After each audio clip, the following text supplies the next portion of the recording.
উঠতেছে? আচ্ছা। Dear students, আজকে আমরা আলোচনা করব affirmative to negative. Affirmative to নেগেটিভের হচ্ছে প্রাথমিক পর্যায় যেটা, সেটা নিয়ে আজকে আমি আলোচনা করব। সবাই একটু মনোযোগ সহকারে দেখার চেষ্টা করবা। এটা আলোচনা শেষ হয়ে গেলে তোমরা তোমাদের যে গ্রামার বা হচ্ছে যে পরীক্ষার জন্য যে মডেলগুলো রয়েছে বা প্র্যাকটিস অংশ, সেখান থেকে তোমরা অ্যাফার্মেটিভ থেকে নেগেটিভ খুঁজে নিবা, নিয়ে এগুলার ভিতরে এই আজকে যে আলোচনা করবে এই রুলসের ভিতরে যেগুলো থাকবে সেগুলো প্র্যাকটিস করবা এবং সেগুলোর অ্যান্সার খাতায় লিখে আমাকে সবাই পার্সোনাল আইডিতে পাঠাই দিবা। আচ্ছা, শুরু হয়ে যাচ্ছে। তাহলে আমরা প্রথম যে কাজটা হচ্ছে, যদি আমরা হচ্ছে অ্যাফার্মেটিভ সেন্টেন্সের মধ্যে ওনলি বা অ্যালোন পাই এবং সেটা যদি আমাদের হচ্ছে ব্যক্তির ক্ষেত্রে থাকে, তাহলে আমাদেরকে নিতে হবে নান বাট। তোমরা পূর্বেও করেছো যে ওনলি অথবা হচ্ছে অ্যালোন যদি আমাদের ব্যক্তির ক্ষেত্রে হয়, তাহলে আমাদেরকে অ্যান্সার করতে হবে নান বাট। নান বাট, যে অনলি বা অ্যালোন ব্যক্তির ক্ষেত্রে হলে আমাদেরকে নিতে হবে নান বাট। তাহলে অনলি বা অ্যালোন ব্যক্তির ক্ষেত্রে হলে নান বাট। দেখো একটা এক্সাম্পল যদি তোমাদেরকে আমি বোঝাই, ধরো এমন আছে only only he can do this. Only he can do this, এটা আমাদের নেগেটিভ করতে বলছে, নেগেটিভ অর নেগেটিভ। তাহলে আমরা কি করব, এখানে আমাদের অনলি আছে। আচ্ছা, অনলির পরে কি আছে এটা দেখো, হি। হি ব্যক্তির পরিবর্তে এটা একটা প্রোনাউন। তাহলে শি, হি, দে, উই বা কারো নাম, এগুলো পুরোপুরি আমাদের ব্যক্তিকে বোঝাচ্ছে। তাহলে আমরা এই অনলিটা, জাস্ট অনলিটার জায়গায় কি করব, নান বাট লিখবো। এই যে অনলি অ্যালোন ব্যক্তির ক্ষেত্রে, তাহলে আমরা এই অনলির জায়গায় লিখে দিব নান বাট। তারপর যা আছে সেন্টেন্স সব ঠিক থাকবে, কোনো পরিবর্তন করা যাবে না, অর্থাৎ নান বাট। তাহলে অনলির পরিবর্তে আমরা লিখতেছি এখানে নান বাট, তারপর পুরো সেন্টেন্সটা বাকি অংশ, হি ক্যান ডু দিস। আচ্ছা, ডাস্টারটা দাও। এবারে আমরা দেখব যে অনলি অ্যালোন যদি হচ্ছে বস্তুর ক্ষেত্রে হয়, অনলি অ্যালোন যদি বস্তুর ক্ষেত্রে হয়, তখন আমরা কি করব? বস্তুর ক্ষেত্রে তোমাদের শিটে এটা দেওয়া আছে, এগুলো রুলস সুন্দরভাবে শিটে বক্স আকারে দেওয়া আছে, এক্সাম্পল সহকারে দেওয়া আছে। তোমরা জাস্ট একটু বোঝার চেষ্টা করো, তাহলে হয়ে যাবে। নাথিং বাট, একটু স্মরণ করে দেওয়া তোমাদের আর কি। অনলি অ্যালোন যদি আমাদের বস্তুর ক্ষেত্রে হয়, তখন নাথিং বাট হবে। যেমন ধরো যে এখানে আছে আমাদের যে অনলি, অনলি হচ্ছে only the fan is moving. ধরো আছে only the fan is moving, মানে শুধুমাত্র ফ্যানটাই ঘুরতেছে। তাহলে অনলির পরে এখানে দা ফ্যান আছে, দা ফ্যান, এটার কি জীবন আসেনি? জীবন আছে এটার? এটার কোনো জীবন নাই, তাহলে এটা একটা বস্তু। তাহলে আমরা এখানে কি করব, জাস্ট আমরা শুধু এই অনলিটা উঠে দিয়ে দিয়ে দেবো এখানে হচ্ছে nothing but. Nothing but, nothing but. তাহলে অনলির পরিবর্তে আমরা দিলাম নাথিং বাট। কেন? কারণ অনলির পরে এখানে আমাদের আছে দা ফ্যান। দা ফ্যান এটা বস্তু, এর কোনো জীবন নাই। তাহলে বস্তুর ক্ষেত্রে আমাদের কি নিতে হবে, অনলির জায়গায় নাথিং বাট নিতে হবে। দা, তাহলে ওই জাস্ট অনলি জায়গায় নাথিং বাট দিয়ে আমাদের পুরো সেন্টেন্স ঠিক রাখতে হবে, কোনো পরিবর্তন করা যাবে না। Nothing but the fan is moving, the fan is moving. Okay, এবারে আমাদের অনলি অ্যালোন যদি হচ্ছে সংখ্যার ক্ষেত্রে হয়, কিসের ক্ষেত্রে হয়? সংখ্যার ক্ষেত্রে হয়, তখন আমরা কি করব? সংখ্যার ক্ষেত্রে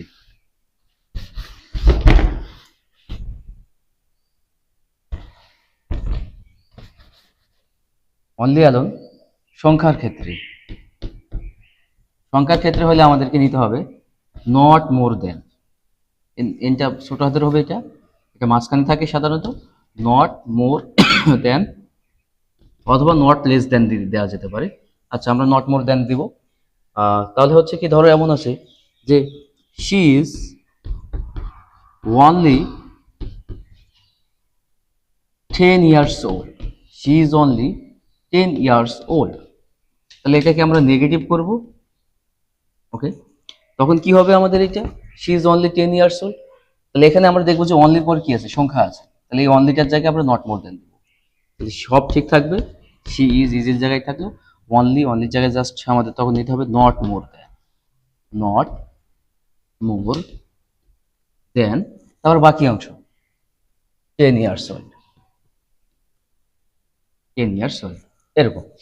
তাহলে আমরা জানতে পারলাম যে হচ্ছে অনলি অ্যালোন ব্যক্তির ক্ষেত্রে হলে আমরা নিব নান বাট, বস্তুর ক্ষেত্রে হচ্ছে নিলে আমরা নিব নট নাথিং বাট, এবং সংখ্যার ক্ষেত্রে হচ্ছে নট মোর দেন। যেমন অনলি আল্লাহ ক্যান সেভ আস, ব্যক্তি বস্তু কারোর সঙ্গে তুলনা করা যাবে না, আল্লাহ এক এবং অদ্বিতীয়। কিন্তু মহান আল্লাহ তাআলার কথাও যদি থাকে only Allah can save us, Allah can save us, এভাবে বা ব্লেস আস, এমন যদি থাকে আল্লাহর ক্ষেত্রে আমরা নান বাট নিব। ওকে, এবারে তোমাদের দেখো বাকি যে অংশটা মোস্ট ইম্পর্টেন্ট, এবার যেটা আমি আলোচনা করতেছি এটা মোস্ট ইম্পর্টেন্ট সবার জন্যই, যে যদি আমাদের এভরি দিয়ে কোনো বাক্য শুরু হয়, এভরি দিয়ে যদি কোনো বাক্য শুরু হয়, এটা তোমরা শিটে দেখবা যে এভরি দিয়ে যদি কোনো বাক্য শুরু হয় তাহলে আমাদের নিতে হবে দেয়ার ইজ নো। কি নিতে হবে? There is no. There is no নিব, তারপর আমাদেরকে এভরির সাথে যে শব্দটা লাগানো আছে সেই শব্দটা নিতে হবে। এভরির সাথে লাগানো শব্দ নিব, তাহলে এভরির সাথে যে শব্দ থাকবে সেই শব্দটা নিব আর কি। তারপরে বাট নিয়ে বাকি অংশ লিখে দিব। কি দিব? বাট দিয়ে বাকি অংশ লিখে দিব।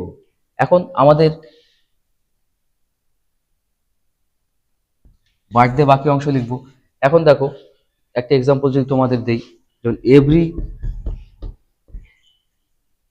এভরি মাদার, আমাকে একটা চক দিয়ে যাও তো। Every mother loves her child, loves her child, negative করতে বলছে। তুমি কি পাচ্ছ এখানে? এভরি দিয়ে শুরু হয়ে গেছে, জাস্ট তখন তুমি কি করবো? এভরি জায়গায় দিবা there is no. There is every জায়গায় তোমাদেরকে নিতে হবে there is no. There is no,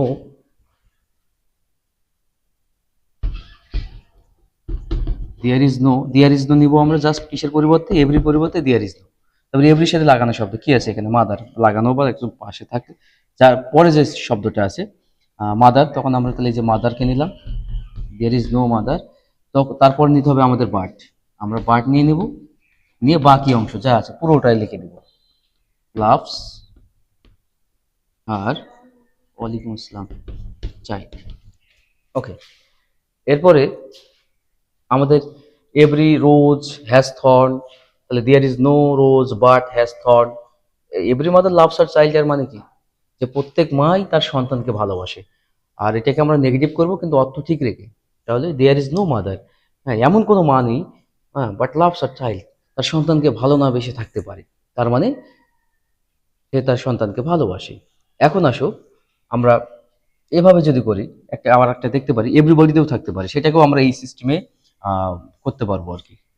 যেমন ধরো আছে আমাদের এবার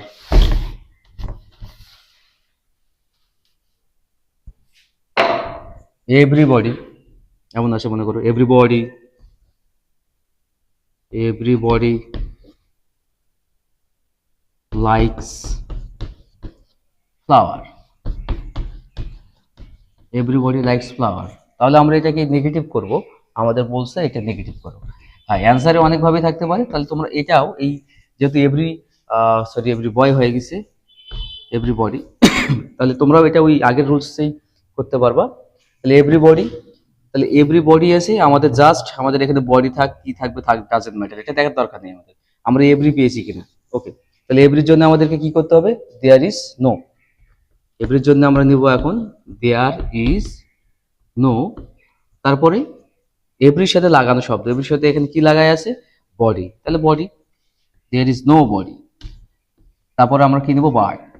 রুলস বলতেছে দেয়ার ইজ এভরি থাকলে দেয়ার ইজ নো, তারপরে হচ্ছে এভরির সাথে লাগানো শব্দ, তারপরে বার্ড নিয়ে বাকি অংশটা লিখতে হবে। তাহলে আমরা কি করলাম? এভরির জন্য নিলাম দেয়ার ইজ নো, তারপরে এভরির সাথে লাগানো শব্দ ছিল বডি, বডি নিলাম, তারপর বার্ড নিলাম এটা রুলসের, তারপর বাকি অংশ, বাকি অংশটা কি আছে এই সেন্টেন্সের? লাইকস ফ্লাওয়ার, তাহলে আমরা লাইকস ফ্লাওয়ার নিব। এস বাই এস কোনো কিছু উঠে যাবে না, যা আছে সব ঠিক থাকবে, লাইকস ফ্লাওয়ার। এটা মোস্ট ইম্পর্টেন্ট একটা রুলস ছিল, আশা করা যায় তোমরা এই রুলস থেকে কমন পাবো আশা করি। এবারে আসো, আমাদের মনে রাখতে হবে মাস্ট যদি থাকে, MUST, মাস্ট থাকলে কি হবে? মাস্ট থাকলে হবে can not but, can not but. যেখানে মাস্ট দেখবা সেখানে ক্যান নট বাট দিবা। যেমন হচ্ছে কি, I must do this, I must do this, I must do this. Negative করতে বলছে, আমরা কি করবো, আই মাস্টটা উঠে দিয়ে কি লিখবো, ক্যান নট বাট লিখে দেবো, can not but do this. আচ্ছা, এরকম ভাবে তোমরা শিটে আরো পাবা যে হচ্ছে মেনি থাকলে নট আ ফিউ, ফিউ থাকলে নট এ মেনি, তারপর হচ্ছে তোমার হচ্ছে লিটিল থাকলে হচ্ছে এরকম আছে নট মাস, এবার এরকম ভাবে আছে। এগুলো তোমাদেরকে দেখে নিতে হবে একটু। তাহলে মোটামুটি এগুলা যদি আমরা চর্চা করি, তাহলে এটা একটা পার্ট। এখান থেকেও মাঝে মধ্যে আমাদের নেগেটিভ করতে বলে। তো এই অংশটা আমাদেরকে সবারই আহ, অবশ্যই আয়ত্তে আনতে হবে। এরপরে আমি তোমাদের যে মূল শব্দ, যে বিপরীত শব্দগুলো সিনোনিম অ্যান্টোনিম করে যেগুলো আমাদের করতে হয়, অ্যান্টোনিম করে করতে হয়, যেমন good bad, familiar unfamiliar, industrious lazy, হ্যাঁ, এরকম যে বিপরীত শব্দ করে আমাদের করতে হয়, এটা আমি পরের ভিডিওতে অথবা লাইভে তোমাদেরকে বোঝাবো। তো এখন তোমাদের কাজ হচ্ছে এই সমস্ত বিষয়গুলো তোমাদের প্র্যাকটিস অংশে যাও এবং শীট থেকে একটু দেখে নিতে পারো, যাদের হ্যান্ড নোট আছে। আর না থাকলে আমার সঙ্গে যোগাযোগ করবা। ঠিক আছে, আজকে এই পর্যন্তই। আল্লাহ হাফেজ।